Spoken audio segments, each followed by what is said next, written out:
Hello বন্ধুরা, তুমি সবাই কেমন আছো? আর আজকে আছে কি বলো তো, 25শে বৈশাখ। আর আগেই বলে রাখি, 25শে বৈশাখ তো আমার আজকে প্রচুর প্রচুর কাজ রয়েছে। আজকে আমার মেয়ের নাচের প্রোগ্রাম রয়েছে, সেখানে যেতে হবে।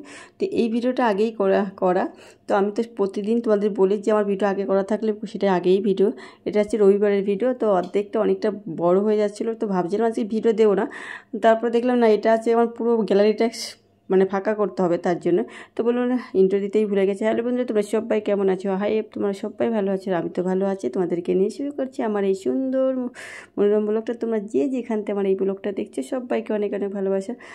আর তোমরা প্লিজ প্লিজ আমাকে আমি যেমন তোমাদের ভালোবাসা দিচ্ছি, তোমাদেরকেও ভালোবাসা দিতে হবে বন্ধুরা। তো ভালোবাসা না দিলে হবে না, কারণ আমার চ্যানেলের অবস্থা আগে যা ছিল তার থেকেও খারাপ হয়ে যাচ্ছে। আমি জানি না, হট করে আমার চ্যানেল এতটাই খারাপ হয়ে যাচ্ছে। আর আজকে তোমাদের বলে রাখি, আজকে মানে 2-4 দিন আমি হয়তো দিতে পারবো না, কারণ আমি যাচ্ছি একটা স্পেশাল জায়গায়। কোথায় যাচ্ছি সেটা তোমাদের দেখতে হলে ওখানেই যদি ভিডিও করতে পারি তাহলে তো অবশ্যই দেখাবো তোমাদেরকে। আমি ওই জন্যই বলতে পারছি না, মনে হয় ভিডিও দিতে পারবো না, কারণ ওখানে যে মানে ভয়েস, বিশেষ করে ভিডিও এডিট করার সময় ভয়েস দেওয়াটা খুব সমস্যা হয়ে যাবে, কারণ অনেক মানে ঘুরতে যাচ্ছি যেহেতু, সেই জন্য ওখানে ভয়েস দেওয়াটা প্রবলেম হয়ে যাবে, কারণ একসাথে অনেক জায়গায় যাচ্ছি। আর আমি এই যে মানে বরকে রেখে যাচ্ছি প্রথমবার, বর ছাড়া আমরা আজকে ঘুরতে যাচ্ছি, মা মেয়েতে যে ঘুরতে যাচ্ছি। তো এই দেখো, আর মানে ঘুরতে আমার কি বলো তো, এই রোদে ভাবছিলাম যাবো না। আর তারপরে দেশের অবস্থা খুব একটা ভালো না, তবে প্ল্যান করা হয়ে গেছে বলে যাচ্ছি। আর এমনি একটু খুব কষ্টও হবে, কারণ আমরা যেভাবে ঘুরতে যাই সেইভাবে ঘুরতে যাওয়া হচ্ছে না, একটু অনেকটা কষ্ট করে যেতে। আর আজকে ভোরবেলা মানে আমার 2:10-এর ট্রেন মনে হয়, তো তার কত আগে আমাদের নিজেদের রেডি হতে হবে, তারপরে স্টেশন যেতে হবে। তাহলে বুঝতে পারছি কতটা কষ্ট করতে হয়। আর আমার না খুব রাত জাগতে খুব অসুবিধা হয়, খুব অসুবিধা হয়, তো মানে খুবই কষ্ট হয়। আমি জানি না কেন, আমার হচ্ছে গিয়ে সব দিনই আমি সকাল সকাল ঘুমিয়ে পড়ি। আমার এই ঘুমটা নিয়েও অনেকে মজাক করে, কারণ আমি 8টার মানে 8:30টার উপরে খাই না এইসব নিয়ে। কিন্তু মানুষ এখন সচেতন হয়েছে, এই কাজগুলো আমি অনেক দিন আগে করতাম, তখন থেকে আমাকে মানুষ ব্যঙ্গ করেই বলতো, মানে খুব ব্যঙ্গ করতেই নেই, এরা তো 8টায় ঘুমায় 8টায় খায়, মানে খুব কিন্তু মানুষ এখন স্বাস্থ্য সচেতন হয়ে যেটা জানতে পেরেছে যে আমাদের এখন অনেকে বলে তোরা একমাত্র ডিসিপ্লিনটা মানিস, হ্যাঁ। আর সুস্থ হয়ে বাঁচার জন্য সত্যি কথা বন্ধুরা, এইটা প্রথম থেকেই যারা একদম বাচ্চা, যে বাড়ি বাচ্চা আছে তাদেরকেও অভ্যাসটা করানো উচিত। দেখো, সুস্থ থাকতে গেলে তোমাদেরকে ডিনারটা আগেই করতে হবে, আর ঘুমটাও আগে করতে। কিন্তু মোবাইলটা এসে না একটু সর্বনাশ হয়েছে আমার, কারণ মোবাইলটা সত্যি সর্বনাশ বলছি কি, আমি না সারাদিন হয়তো টাইম না পেলে আমি এইসব করতে করতে টাইম হয়তো পাই না, কিন্তু এডিট করা এইগুলো মতো আমার একটা কাজ, সেই জন্য কাজটার জন্য আমি করতে হয়। তো এই সর্বনাশটা হয়েছে কারণ আমার না ঘুমাতে এখন অনেকটা লেট হয়ে যায়, প্রায় 10:30 11টা বেজে যায়। আর তাও হলেও কি, আমার বান্ধবীরা যখন ফোন করে রাতে, যেমন কালকেই ফোন করেছিল, বলছে এই টাইমে ওরা রান্না করবে, তখন আমরা শুয়ে পড়েছি অলরেডি, তখন ওরা রান্না করবে খাবে। তাহলে রান্না করবে কখন, খাবে, তার মানে ওরাই 12টা 12:30টার আগে ওরা খাওয়া দাওয়া করে না। আর আমরা তখন ঘুমিয়ে আমার দুহাত মানে ঘুমের তলায় থাকি, এতটা মানে আমার অ্যাকচুয়ালি বলো তো, আমার প্রথম থেকেই আমি আর কি এই জিনিসটা করি। আর আমার শরীরে ঘুমটা তখন অনেকটা বেশি ছিল, কিন্তু এখন অনেক কমে গেছে ঘুমটা। আর এই তো কাজের ফাঁকে ফাঁকে দেখো, আমার আজকে কি তোমরা জানো ডেলি ক্লিনিং ব্লগ থাকে আমার রান্নাঘরটা আজকে কিচেনটাকে ক্লিন করছে। আর ক্লিন করলে বাসন টাসনগুলোকেও একটু ঘরটাকে গুছিয়ে রাখলে না সত্যিই ভালো লাগে দেখতে। আর কী বলতো, রান্নাঘরে তুমি যদি বাসনগুলো বাসনগুলোকে যে মানে অনেকে আছে কাজে রান্না করার শেষের সঙ্গে সঙ্গে মানে ঘর থেকে বেরিয়ে যায়, মানে বাসন টাসনগুলোকে আর গুছিয়ে নেয়। তুমি যদি একটু বাসনটাকে সঙ্গে সঙ্গে নিজের কাজগুলো নিজে করে নিতে, বাসন মেজে আবার জায়গার জিনিস জায়গায় গুছিয়ে রাখতে পারো না, সত্যি হয়তো অনেকটা দেখতেও সুন্দর লাগে। আর আছে কি, বাড়িতে লক্ষ্মীশ্রী বলতে যে জিনিসটা এগুলো বোঝায়, সেই লক্ষ্মীশ্রীও বজায় থাকে, মঙ্গল অমঙ্গলেরও তো ব্যাপার থাকে, এটা হচ্ছে ব্যাপার। ওই জন্য আমি না এইগুলো আর কি করি। আর আমার চোখে এগুলো দৃষ্টিগত লাগে, এগুলো অনেক আমি মানে যখন কাজ তখনই করে ফেলি, যে তখন আমি এমনি অবসর সময় বসে থাকবো, ওই কাজ ফেলে দিয়ে বসে থাকবো গল্প করবো, এই জিনিসটা আমার মধ্যে আসে না। তো এই দেখো, গ্যাসটা রান্না করেছি, সঙ্গে সঙ্গে গ্যাসটা মুছে নিয়ে যে বাসনগুলো মেজে নিলাম। আর যেহেতু আমার হেল্পিং হ্যান্ড নেই, তো যেহেতু আমার সমস্ত কাজ আমার একা হাতেই করতে হবে, তো সেই জন্যই আমি না বুঝে বুঝে কাজটা করি, যাতে আমার কোনো অসুবিধা না হয়। আর গ্যাসটাও দেখো, এই গ্যাসটা না আমার এই গ্যাসটা খুব ভালো, আর উপরে যে গ্যাসটা আছে না একদমই ভালো না। ওটা না মানে যত আগের জিনিসগুলো দেখবে সেই জিনিসটা না হয়তো দাম কম, কিন্তু সেই জিনিসটা কোয়ালিটি অনেকটা ভালো ছিল।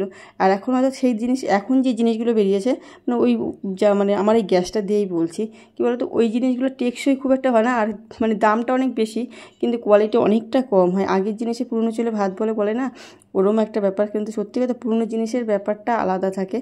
আমার মানে এটা সবাইকেই মানতে হবে এটা। এখন হয়তো আমরা টাকা দিয়ে অনেক কিছু কিনি অনেকটা, সেই টাকায় আগে হয়তো অনেক ভালো জিনিস হয়ে যেত, আর তখন এই টাকাটা জোগাড় করাটা অনেক কষ্টের ছিল, এটাও ঠিক। এখন মানুষের মানে টাকা পয়সা ইনকামটা অনেকটা সবাই করে। আর এই হ্যাঁ, আর আগে কিন্তু করতো না সবাই, ওই একটা মানুষের উপরে সমস্ত করতো। আর আমাদের শহরের দিকে তো এখন সবাই করে মোটামুটি, কেউ বসে খায় না। এখন মেয়েরাও সমস্ত কাজ, সমস্ত বাড়ির মহিলারা যাই বলো। আর শহরে সত্যি কথা একটা মানুষ ইনকাম করলে এইভাবে থাকাও যায় না, মানে খুব কষ্টের হয়ে যায়। যারা শহরে থাকে মোটামুটি জানো, কারণ এদিকে কারো মানে গ্রামে কী বলে একটা সুবিধা থাকে না, সবার জমি থাকে, কিছু না কিছু থাকে। আমাদের ওই বাড়িতেই যেমন আমার গ্রামের বাড়ি, মানে আমাদের মোটামুটি জমি আছে, ধান টান চাষ করতো।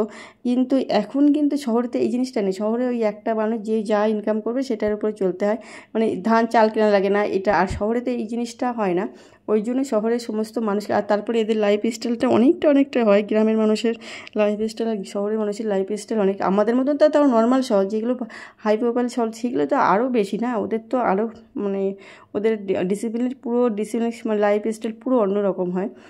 তো সেই অনেক কথা বলতেই বলে দিলাম। আর সমস্ত কিছু দেখো আমি রান্না করেছি, রান্না করার সঙ্গে সঙ্গে আমার রান্নাঘরের ডাইনিং টেবিলগুলো সব সঙ্গে সঙ্গে ক্লিন করে নিলাম। যেহেতু আমার এই ক্লিন করাটা, একটা ক্লিন করলে কী বলো তো একটা সুবিধা হয় কি, তোমার জিনিসগুলো না অনেক দিন তোমার, কারণ একটা জিনিস আমাদের সাধারণত মধ্যবিত্ত ঘরে না কী বলো তো, এই একটা জিনিস তৈরি করতে অনেকটা সময় লাগে, অনেকটা পরিকল্পনা করেই তৈরি করতে হয়। তো এই জন্য একটু গুছিয়ে রাখলে দেখতে তো ভালো লাগে। আর যে লক্ষ্মীশ্রী ব্যাপারও থাকে, যে ঘরে দেখবে লক্ষ্মীশ্রী ব্যাপার থাকে না, সেগুলো লক্ষ্মী সব করে। তো অনেকে আমার এগুলো কথা শোনা কথা, জানি না কতটা কি কার্যকরী। মানে এঁটো কাটা ঘর বাড়ি নোংরা টোংরা থাকলে নাকি সেই বাড়িতে লক্ষ্মী থাকে না, এটা জানি না কুসংস্কার কিনা। তবে আমার মনে হয় ওটা কোনো কুসংস্কার। আসলে এঁটো কাটা মারলেও কী বলতো ওই মানে এঁটো কাটাটা একটা ঘরে পাড়িয়ে আমি অন্য ঘরে যাচ্ছে। আর এখন তো আমাদের যেমন অ্যাডজাস্ট ঘরের মধ্যে সমস্ত, আগে যেমন রান্নাঘরটাগুলো সব আলাদাই ছিল, এখন তো আর সেগুলো নেই। এখন সব একরকমই, মানে একটা ঘরের মধ্যেই সমস্ত কিছু, পায়খানা বাথরুম রান্নাঘর খাওয়া ঘর পুজোর ঘর সব একই হচ্ছে। আর আগে তো সব পাট করা ছিল, মানে রান্নাঘর আলাদা, ঠাকুর ঘর আলাদা, পায়খানা বাথরুম আলাদা, শোবার ঘর আলাদা। আর এখন সেসব নেই। এখন তো আমাদের মতন ঘরে, মানে শহরে তো সবই একই অ্যাডজাস্ট করে, এখনও গ্রামে আছে অ্যাডজাস্ট করেও না, এমনি আলাদা আলাদাও থাকে। আর এইটাকে বেশ আমি সিঙ্কটাও পরিষ্কার করে নিচ্ছি, ক্লিন করছি। আর এই জিনিসটা মা আমার সমস্ত কিছু ভালো, আর এই জিনিসটা মানে খারাপ, কোনো দিন সিঙ্কস পরিষ্কার করে না, মানে কোনো দিন বেসিন পরিষ্কার করবেই না। যত রাজ্যের নোংরা এর ভিতরে পেরোবে, বাসন পরিমতো মেজে চলে যাবে, যদি মাঝে আর কি, যদি মাঝে উনি ওই করে রেখে চলে যায়। আর আমার এটা করতে কেমন অসুবিধা। আর কি বলো তো, আমার না এই যখন টাইলস পরি না, অ্যাসিড দিয়ে যখন করি মোটামুটি, তখন এই জায়গায় অ্যাসিড পরে, স্টিলের জন্য অ্যাসিড পড়লে কী হয়, কালো হয়ে যায় সেই জায়গাটা। তো এই আবার আস্তে মাসে কিছুদিন, অনেক দিনই থাকে, প্রায় 6 মাস মতন তো থাকে, 5-6 মাস তো থাকে। আস্তে আস্তে পরিষ্কার হয়ে যায়। তো রান্না টান্না করা হয়ে গেছে, ক্লিন ঘর রান্না কিচেন আমার ক্লিন করে টোরে এখন ভাবছি খেয়ে দিয়ে একটু রেস্ট নেবো, কারণ রবিবার দিয়ে একটু রেস্ট পাই, মানে তাও কোথায় সেই 2টো পর্যন্ত সকাল ঘুম থেকে উঠে আর কি। আমার তো মর্নিংয়েই সমস্ত কাজ থাকে, মর্নিং সব ক্লিন যত ঘর বাড়ি পোছা ধোয়া, মানে ফ্লোর পরিষ্কার করে, বেড পরিষ্কার করা, যত রাজ্যের কাজ থাকে সকালেই মর্নিংই করি। ওই জন্য আমার আর এই দুপুরবেলাতে রান্না বড় থাকলেই রান্নাটা করা হয়। আর নয় তোমরা তো দেখো রান্নার ভিডিও কিন্তু আমি খুব এখন কমই দিই, কারণ রান্না আমি করিই না বললেই চলে, মানে খুব কম করি এখন রান্না, বেশিরভাগ মাই করে। তো ভাতটা নিয়ে, আর মা ওইদিকে মেয়েকে খাওয়াতে বসে গেছে, কারণ আমার মেয়ে এখনও এত বড় হয়েছে, ওর ঠাম্মা ছাড়া খাবে না, এটা খুব ব্যাড হ্যাবিট। আগে খেত, ওর ঠাম্মাই এটা মানে ওটা শিখিয়েছে, মানে ওর ঠাম্মা ছাড়া খেতে চায় না, আগে খাওয়া শিখে গেছিলো, কিন্তু ওই খেতে পারে না বলা ভুল, কিন্তু ঠাম্মা আর কি খাইয়ে দিলে খুব খুশি হয়, একটু বেশি ভাতই খায়, আর না হলেও বেশি ভাত খেতে পারে না। আর আজকে রবিবারের দিন রান্না করেছি আমি ডিমের ঝোল আর শাক ভাজা। আজকে সত্যি কথা বলতে মাছ টাছ কিছু রাখিনি, মানে ছিল না, আর মাংস রাখা আবার ঝামেলা অনেক রান্নার, কারণ সকালে প্রচুর কাজ করেছিলাম। তো তো আগের ভিডিওতে তোমরা দেখিয়েছি। তো ডিমের ঝোল দিয়ে রান্না আজকে করেছি। রবিবারের দিন কোনো দিন খাওয়াই হয় না ডিমের ঝোল, আজকে একটু হয় না, মাঝে মাঝে একটু অন্যরকম হয়। তো সেই অন্যরকমের মধ্যে আজকের দিনটাই পড়ে গেছে আমার। তো আজকে ঠিক আছে, সব কিছুই মেনে নিতে হয়, কারণ সবসময় একরকম হয় না, কিছু কিছু সময় একটু চেঞ্জ করতে হয়। তো দেখি রান্না করে। আর এই পালং শাকটা করেছি, মানে পালং শাক খাওয়াই খুব ভালো, কিন্তু সেই আমার খাওয়াই আর হয় না। এই টাইমে পালং শাক একটু অন্যরকম লাগে, সব রকম আমার না সবসময় অন্যরকম জিনিস খেতেই ভালো লাগে। আর পালং শাকটা আগে খেতামই না, কিন্তু ওর গুণাগুণ অনেক বেশি বলে এখন একটু খাওয়া দাওয়া করছি। তো দুজনে খেতে বসে, আর মা খেতে দেরি হবে, কারণ মা এখনও স্নানও করে, মেয়েকে খাইয়ে স্নান করবে তারপরে খাবে। আর আমাদের তো টাইম, মানে একটু আগে গল্পই দিচ্ছিলাম যে আমরা সবসময় আগে রেগুলার আমার দুটোর ওপারেও যাই না, মানে দুটোর মধ্যেই আমরা খাওয়া দাওয়ার চেষ্টা করি। দুটোর ওপাশে কোনো দিন যদি কোনো বাইসেস কোনো কিছু হয়ে যায় তখন দুটোর মধ্যে খাওয়া দাওয়া, মানে আমাদের খাওয়া দাওয়া অন্তত অনেক রাত। তো বন্ধুরা, এটা হচ্ছে রাতের ভিডিও, এটাও আগে ভিডিও করে রেখেছিলাম। আর এই দেখো, এগুলো হচ্ছে কী বলো তো, তেঁতুল আমি কিনে নিয়ে এসেছিলাম, রোদে দেওয়া হয়েছে, মানে 1 কেজির বেশি। ওই কাকুদারতে 1 কেজি কিনেছে, কিন্তু কাকু কিনে বেশি দিয়েছে, 200 গ্রাম মতো বেশি দিয়েছে, কারণ ওনার কাছ থেকে অনেক কিছু কিনি। তার আমি যখন মাপছিলাম, আমি থেকে সোনার দ্বারে মাপবে না কি, তো ওই সেই জন্য একটু বেশিই দিয়েছে, অনেকটাই বলে দেখ তোকে কতটা দিলাম। তো মানে আমি এখন বলো বাজার টাজার করতে করতেও ওই কাকুদের সঙ্গে বেশ মানে হাসি মজা করতে থাকি। তো আজকে একটা জিনিস দেখছিলাম, এটা বেশ টোটোতে লেখা, মানে বেশ কথাটা একদম বাস্তব কথা, মানে কি ঘুম ভাঙলেই আছে এত অহংকার কিসের, ঘুম ভাঙলেই আছে কি সকাল, আর ঘুম না ভাঙলে পরকাল। কথাটা এত ভালো লেগেছে আমার, টোটোতে দেখি, টোটোর পিছনে লেখা দেখলাম। তো মানে সত্যি একদম বাস্তব কথা, এটা একদম মানে খুব ভালো লেগেছে কথাটা আমার, আগে কখনো শুনিনি, দেখিও নি।